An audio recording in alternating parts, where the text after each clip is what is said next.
a sua Bíblia e o seu aplicativo em Atos dos Apóstolos, capítulo 2.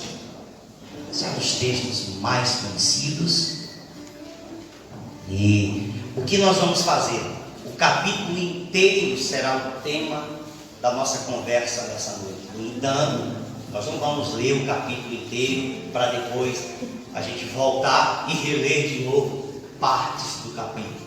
Nós, à medida que formos enunciando os tópicos, as palavras, nós vamos lendo a parte correspondente. Deixe-me dizer uma coisa para iniciar. Todos nós, mesmo os mais novos aqui, convivem em duas áreas da vida. Se você é cristão, convive em duas áreas da vida. Se você não é cristão, normalmente é em uma.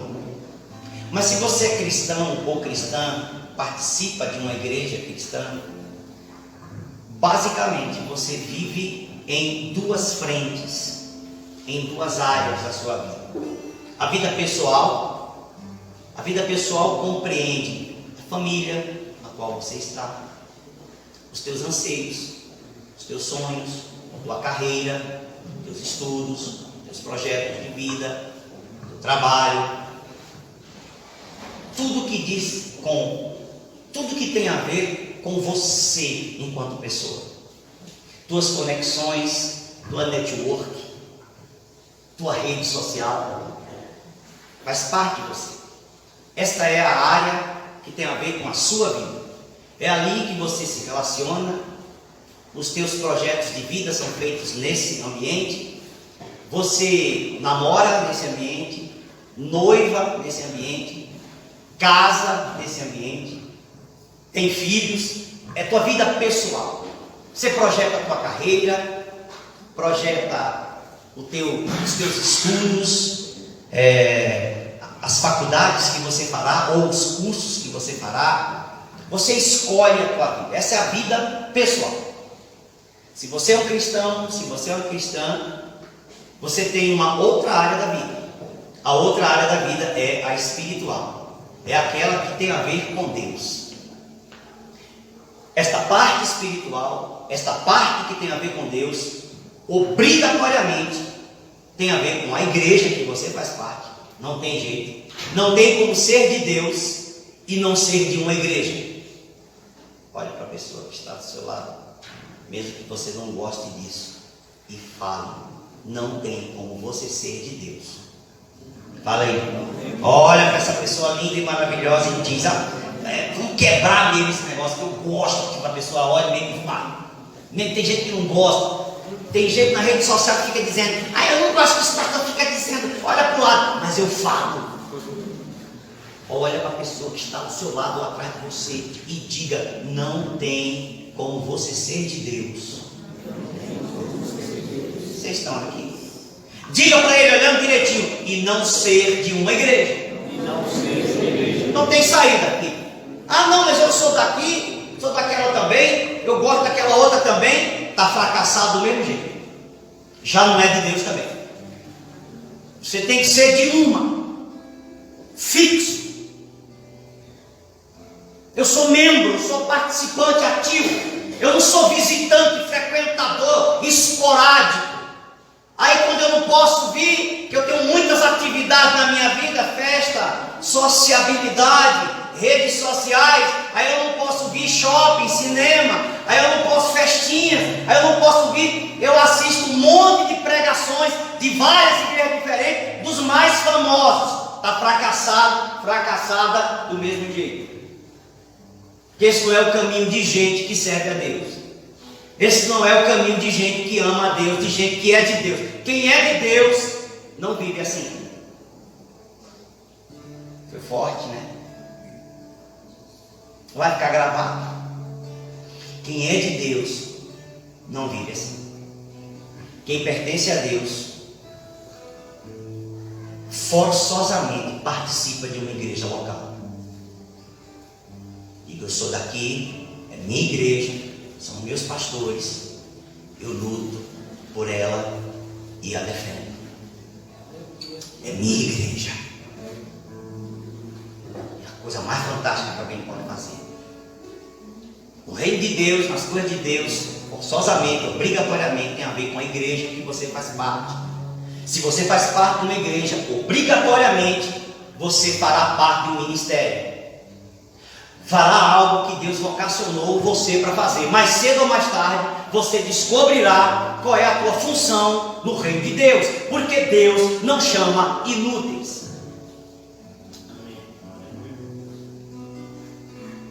Deus não chama gente que gosta de ficar no sofá sem fazer nada. Deus não chama gente que vive em conforto, autoconforto e que gosta das facilidades da vida. Normalmente Deus não chama esse tipo de gente para servi-lo e para amá-lo, nem para abençoar, porque Deus não abençoa esse tipo de comportamento. Nossa, o senhor está indo muito pesado, é verdade. Portanto, se você é um cristão, se você é uma cristã, se você é de Deus, tua vida é basicamente dividida em duas áreas: a tua vida pessoal e a tua vida no reino de Deus. Você tem que dar conta das duas, porque Deus vai te cobrar das duas no final. E no final, você jamais poderá dizer a Deus: ah, mas a minha igreja não deixou.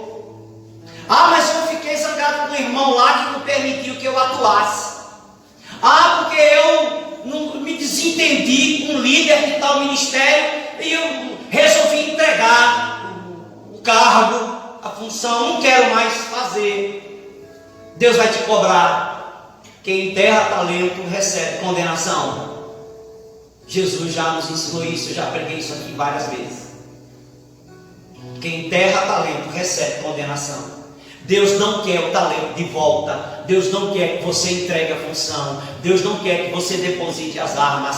Deus espera que aquilo que Ele entregou em sua mão, você cumpra fielmente até o fim. Aleluia. Portanto, tua vida é basicamente distribuída em duas áreas: a tua vida pessoal, que tem a ver com tudo que diz respeito a você, até a cor da roupa que você gosta, do tipo de sapato que você calça, tem tudo a ver com você, sua vida. E a outra área é as coisas de Deus, o reino de Deus, a igreja de Deus, o ministério de Deus, a obra de Deus. Você vai dar conta e Deus vai exigir, vai pedir contas de você das duas coisas. Portanto, sua vida é dividida dessa forma: nos cultos de domingo, que é o principal culto de ensino, de ministração, em que você recebe orientações espirituais para a tua vida, para a tua semana, para o teu mês, para o teu dia. Você recebe a principal orientação de Deus no domingo. Ah, mas está na Bíblia. Não, não é nada a ver, porque é uma convenção, ficou melhor assim, acabou que ficou sendo domingo mesmo, então a gente não vai brigar, não. Se amanhã o governo disser assim, acabou o domingo, vira sábado, a gente se reúne no sábado, não tem problema nenhum. Se amanhã o sistema do mundo global disser assim, ó, a partir de hoje não é nem mais sábado nem domingo, o dia de descanso é sexta-feira, a gente faz o culto na sexta-feira, acabou. Mas não tem problema com o dia, mas o domingo ficou o dia. Amém? Amém. Então, o domingo é o culto principal da igreja cristã na maioria dos países do mundo e da história do cristianismo. Alô? Estão entendendo? Então, é no domingo que você recebe a orientação principal do teu pastor principal. Ora, numa igreja que está crescendo, se desenvolvendo, ela tem vários pastores, mas sempre terá um principal. Normalmente, o pastor principal prega dos cultos mais importantes. E os demais pastores estão aprendendo, estão se desenvolvendo, estão crescendo espiritualmente na arte de falar, de ensinar, vão pregando nos demais cultos para que a igreja também os conheça. Aliás, nós separamos aqui 12 no total, entre os que estão em treinamento e os que já foram consagrados. São 12, homens e mulheres. Ora, sua vida dividida dessa forma, no dia principal de receber orientação, você ouvirá pregações, ensinos, que dizem respeito à tua vida, o que você deve fazer, como você deve viver, e você ouvirá ensinos para a igreja que você faz parte.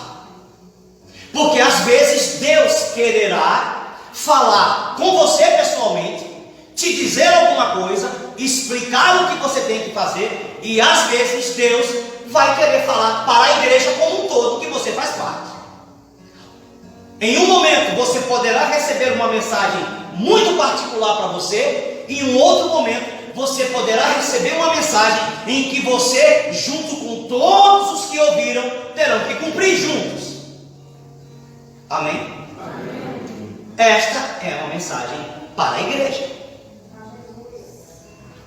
Fiz esse rodeio todo para te dizer isso. Atos no capítulo 2 é a festa de Pentecostes acontecendo com a igreja.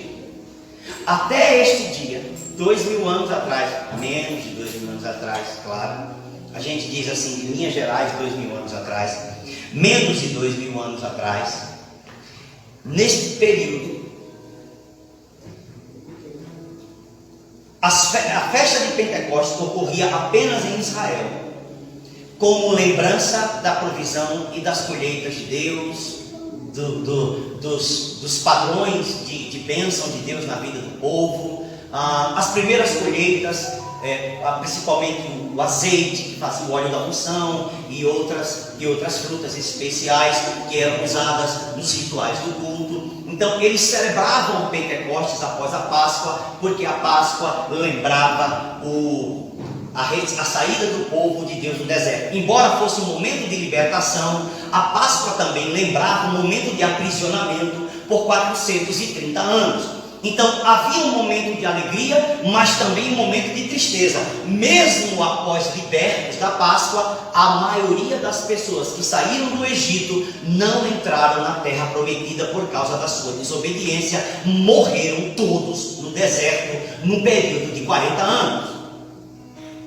Então tem coisas de tristeza envolvidas na Páscoa, mas Pentecostes vem e os primeiros frutos da terra começam a brotar. Então é o momento de renovar a alegria e de renovar a esperança para o ano que está em curso.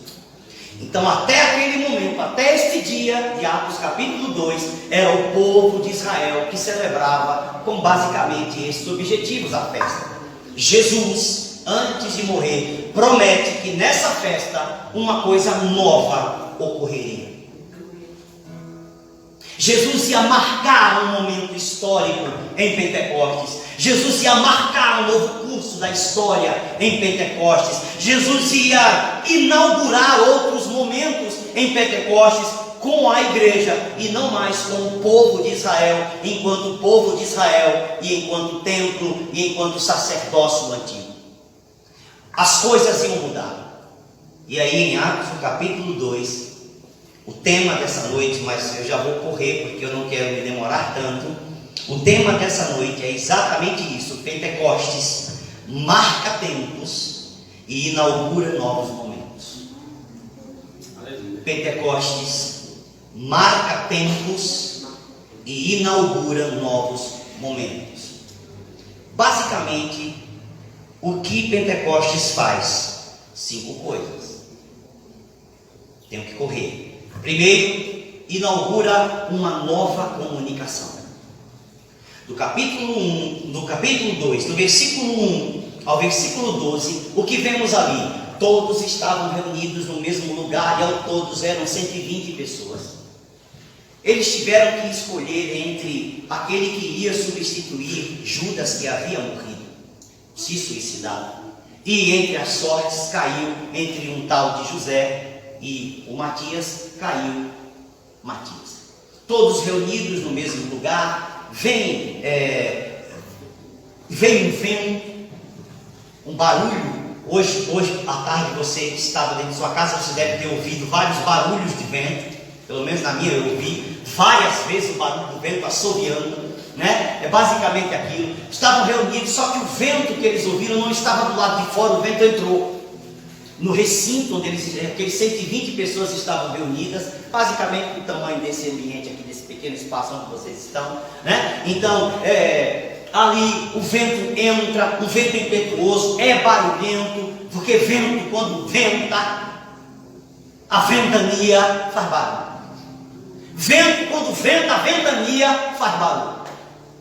Já diziam os poetas, né? Portanto, o vento faz barulho, a ventania é, em alguns momentos, ensurdecedora e amedrontadora, dependendo do horário do dia ou da noite onde você estiver, o vento te causa até medo ou temor. Então veio um vento, e ali não apenas veio o vento, de repente no ar aparece a imagem de línguas humanas em chamas, e cai e repousa sobre a cabeça de cada um dos 120, portanto, 120 línguas, imagens, visões de línguas.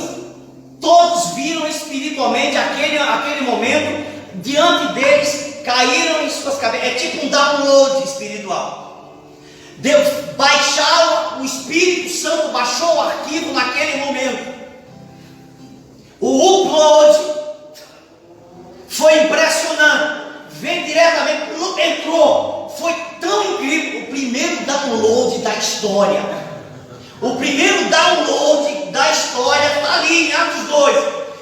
Eu vou falar a verdade. Foi tão incrível que o indivíduo que recebeu aquele download, automaticamente eu estava falando outro idioma. Foi ou não foi um download de primeira? O camarada recebeu um download, na hora já estava processando. Já processou uma nova função. Para isso serve o download, sim ou não? Se acrescenta algo novo que não estava ali, sim ou não? Sim ou não? Está me entendendo? Seu celular, qualquer coisa que você faz, então um download, você acrescenta uma coisa nova que não tinha lá. Seja um programa, seja uma foto, seja uma imagem, seja um arquivo, não estava lá. E agora ele passa a fazer parte do seu aparelho. Naquele momento, naquele download, daquela linguinha em chamas, desaparece na cabeça do povo. O que acontece? Download feito, download concluído. O que acontece? Os indivíduos começam a falar, cada um em uma língua diferente, ou em blocos de línguas diferentes. Mas a questão é, o barulho foi ensurdecedor. A bagunça da linguagem, nesse sentido, muita gente falando ao mesmo tempo, chamou a atenção das pessoas que estavam do lado de fora. As pessoas do lado de fora vão ver o que está acontecendo. Mas ali, uma nova linguagem é inaugurada.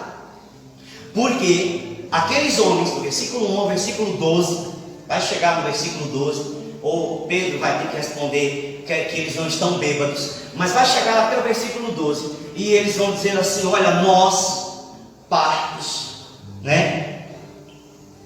Versículo 4.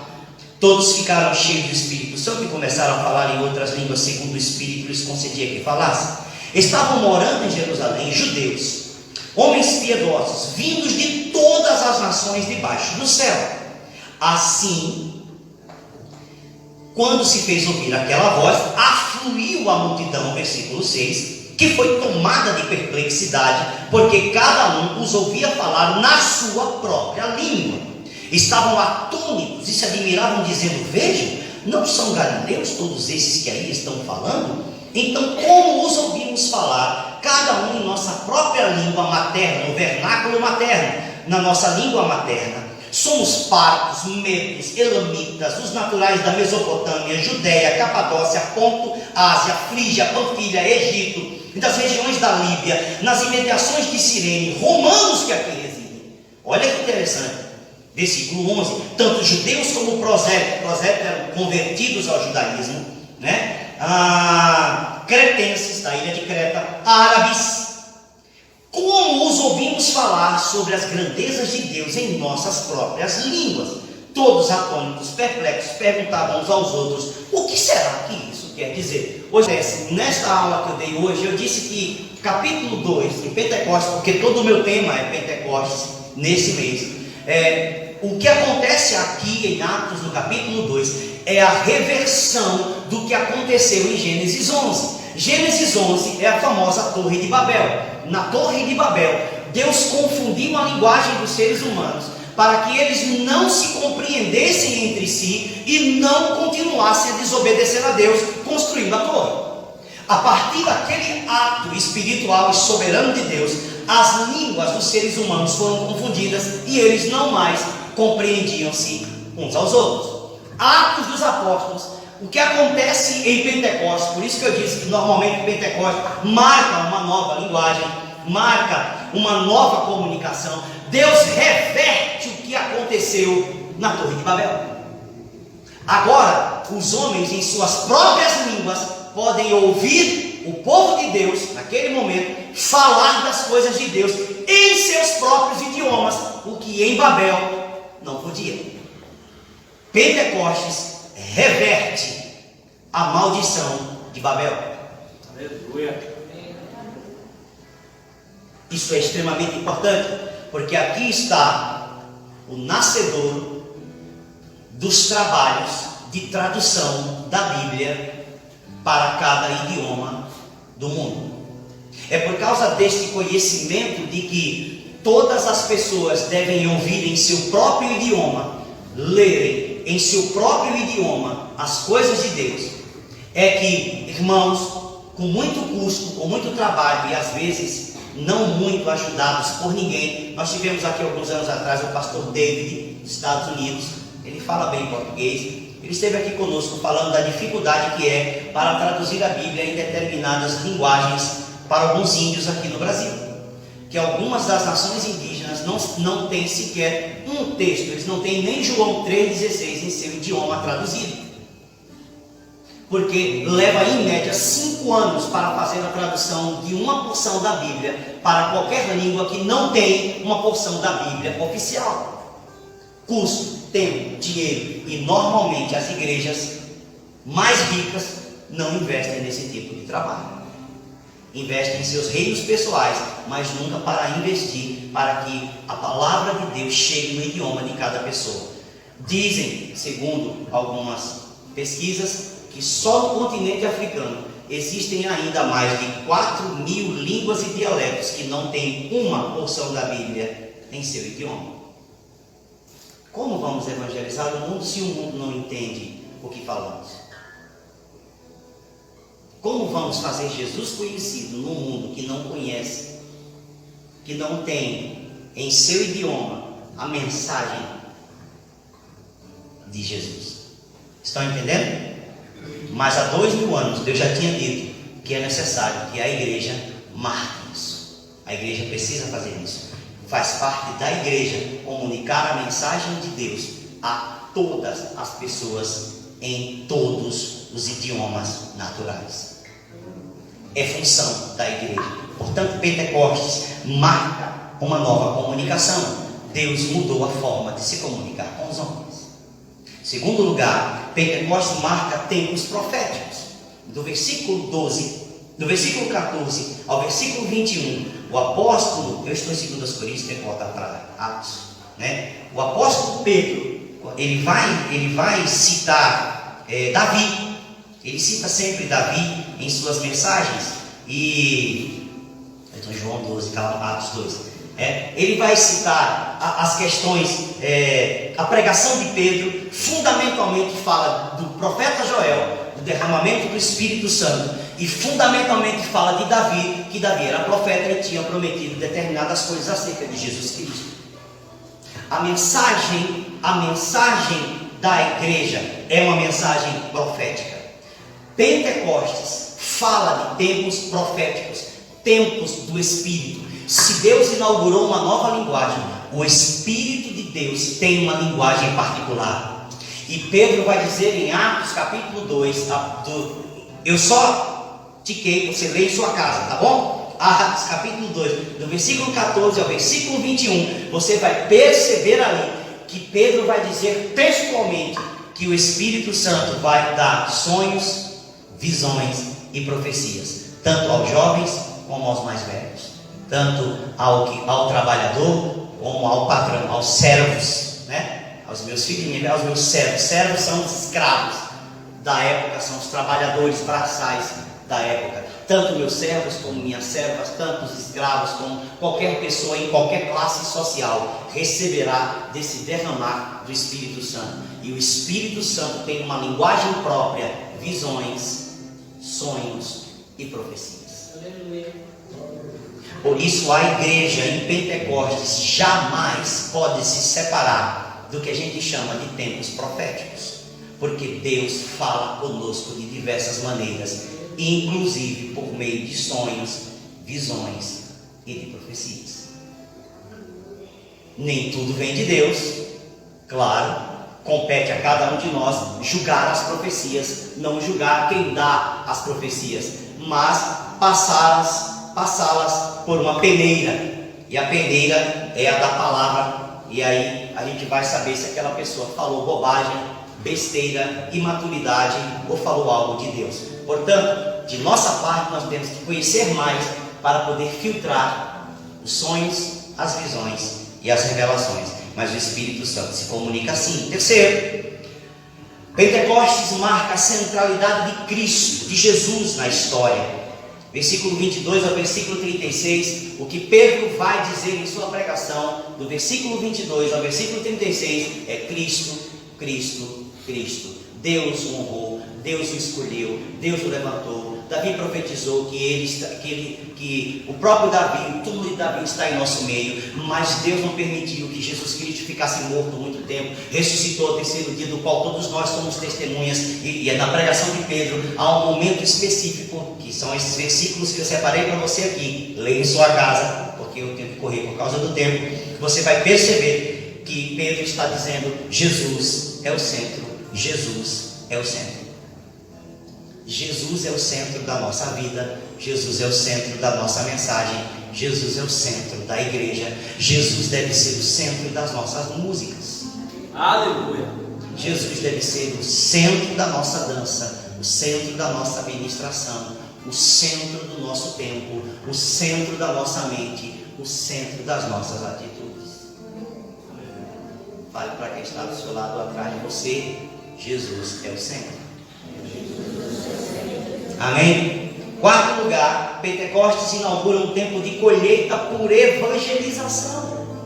É interessante que diz o versículo 37 até o versículo 41. Vou passar a página aqui. Do 37 ao 41, o que acontece? Quando eles ouviram a mensagem de Pedro, olha o que diz o versículo 36. Portanto, toda a casa de Israel, eles que estavam ouvindo ali, absolutamente esteja certa de que a este Jesus, a quem vocês crucificaram, Deus o fez Senhor e Cristo. Ele é o centro. Ele encerra a mensagem assim. E o que acontece no versículo 37 de Atos 2? Quando ouviram isso, ficaram muito comovidos e perguntaram a Pedro e aos demais apóstolos: que faremos, irmãos? Pedro respondeu: arrependam-se. Alô? Arrependam-se, arrependam-se, amém? E cada um de vocês sejam batizados em nome de Jesus Cristo para a remissão dos seus pecados, e vocês receberão o dom do Espírito Santo, porque a promessa é para vocês, para os seus filhos e para todos que ainda estão longe, para nós, para mim e para você, e para todos que ainda estão longe, isto é, para todos aqueles que o Senhor nosso Deus chamará. Com muitas outras palavras, deu testemunho e os exortava, dizendo: salvem-se desta geração perversa. Então, os que aceitaram a palavra de Pedro foram batizados, havendo um acréscimo naquele dia de quase 3.000 pessoas. Colheita por evangelização é uma das coisas que nós queremos que este tempo de Pentecostes reavive em nossa igreja. O que eu estou dizendo aqui, que ocorreu naquela época, que Pentecostes marca um tempo de nova comunicação, que Pentecostes marca um tempo profético, que Pentecostes marca a centralidade de Cristo na história, e aqui agora, que Pentecostes inaugura o tempo de colheita por evangelização, é o que eu também quero que seja normatizado em nossa igreja, que se torne uma coisa normal para nós. Que a partir de hoje algo novo exploda dentro dos nossos corações de forma espiritual. Claro, se não vir seu coração, você vai morrer, né? Mas algo espiritualmente, como diz os cariocas, nasça dentro de você. Se a Nária estivesse aqui, nasça, né? Nasça dentro de você, algo novo nasça no teu coração. Aleluia. E que o Espírito de Deus comece a incomodar você hoje, antes de dormir. Aleluia. Dizer assim: eu ouvi um negócio e eu preciso me ajustar e me alinhar a isso que eu ouvi hoje, porque Pentecostes marca um negócio novo na minha vida. Aleluia. E eu quero, junto com essa igreja, seguir esse caminho novo. Aleluia. Por último, Pentecostes marca a identidade da igreja. Lá, o texto mais conhecido de todas as igrejas que tem célula, que tem propósito, crescimento, é Atos 2, 42 a 47. E todos os que criam estavam juntos em comum e ficavam e permaneciam na doutrina dos apóstolos, no partir do pão e na comunhão, e de casa em casa. Sabe aquela coisa? Todo mundo já conhece isso.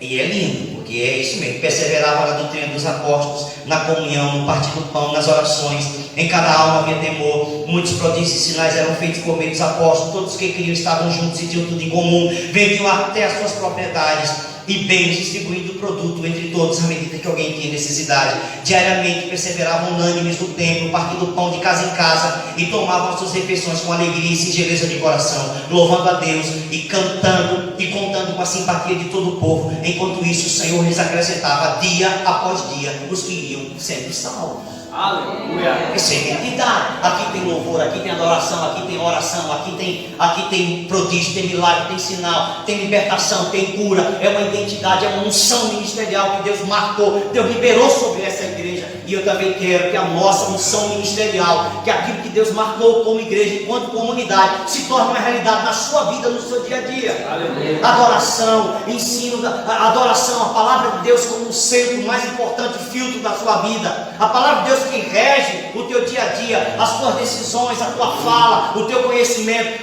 A adoração, palavra de Deus, libertação, oração, intercessão. Aleluia. É natural para a gente. Ministério, cada pessoa se tornar um líder, alguém que faça alguma coisa pela vida do outro, do próximo, tanto pela igreja como pela sociedade. Alguém que se torne um líder em sua área, alguém que se torne um líder na igreja, alguém que tenha chamado, vocação de dizer: eu estou aqui para servir. Adoração, palavra de Deus, oração, intercessão, libertação, cura, são os sinais, os dons, a autoridade e ao mesmo tempo ministério, função, missão, chamado, vocação de Deus na tua vida. Isso é a identidade que Deus dá a cada igreja local. Cada igreja tem a sua identidade. Cada igreja local faz parte de uma identidade geral como igreja de Cristo, mas cada igreja aqui a Comunidade Batista Bíblica, a Igreja Batista aqui do Jardim São João, Primeira Igreja Batista Jardim São João, Presbiteriana ali do outro lado, Pentecostal marchando para o céu, Pentecostal Deus é amor, Mundial do Poder de Deus, seja qual for a igreja, Assembleia de Deus, outra Batista, cada igreja local, um grupo reunido a gente chama de igreja local. Cada igreja local tem sua identidade, sua unção ministerial. Deus nos marcou para fazer algo que a outra não pode fazer. E Pentecostes significa exatamente isso. Deus marcou a nossa comunidade com uma unção de adoração. Deus marcou a nossa comunidade com uma unção para a palavra de Deus. Tudo é a palavra, tudo é a palavra, tudo é a palavra. Deus marcou a nossa comunidade como uma comunidade de oração, de intercessão, de guerra, de libertação, de cura, de milagres. E nós já vimos isso aqui e vamos continuar vendo. O poder de Deus fluindo.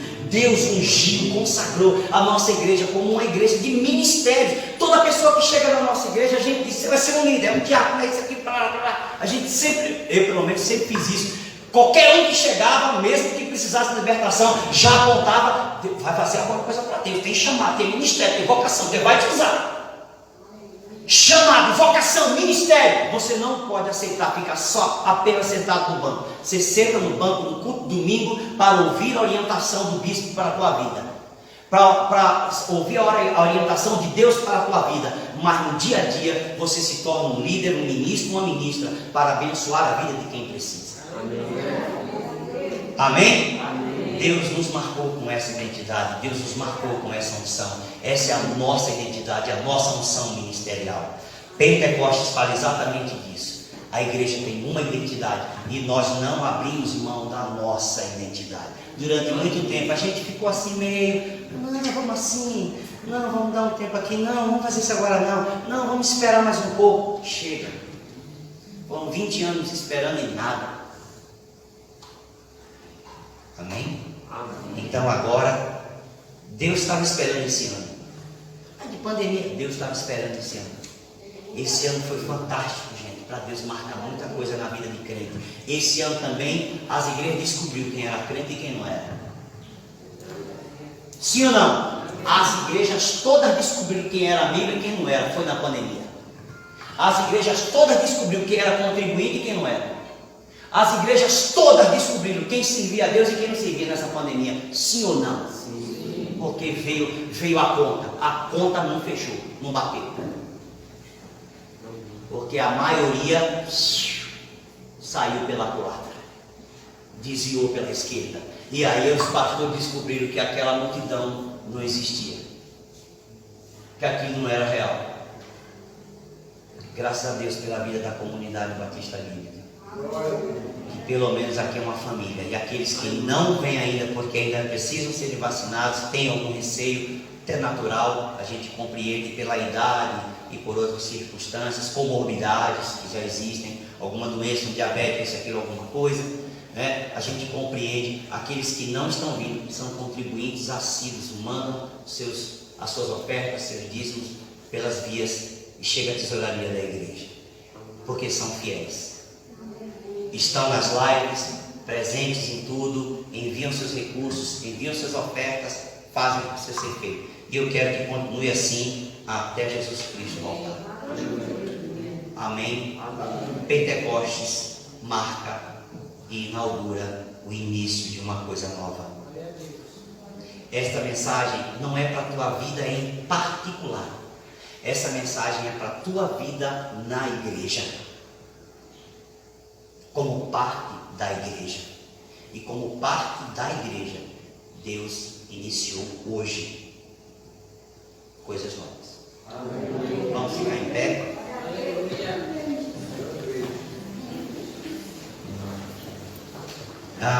Você que está em casa, que vai nos assistir, que vai acessar esta comunicação, esta mensagem, o Senhor te abençoe, te guarde, te livre de todo mal, te abençoe.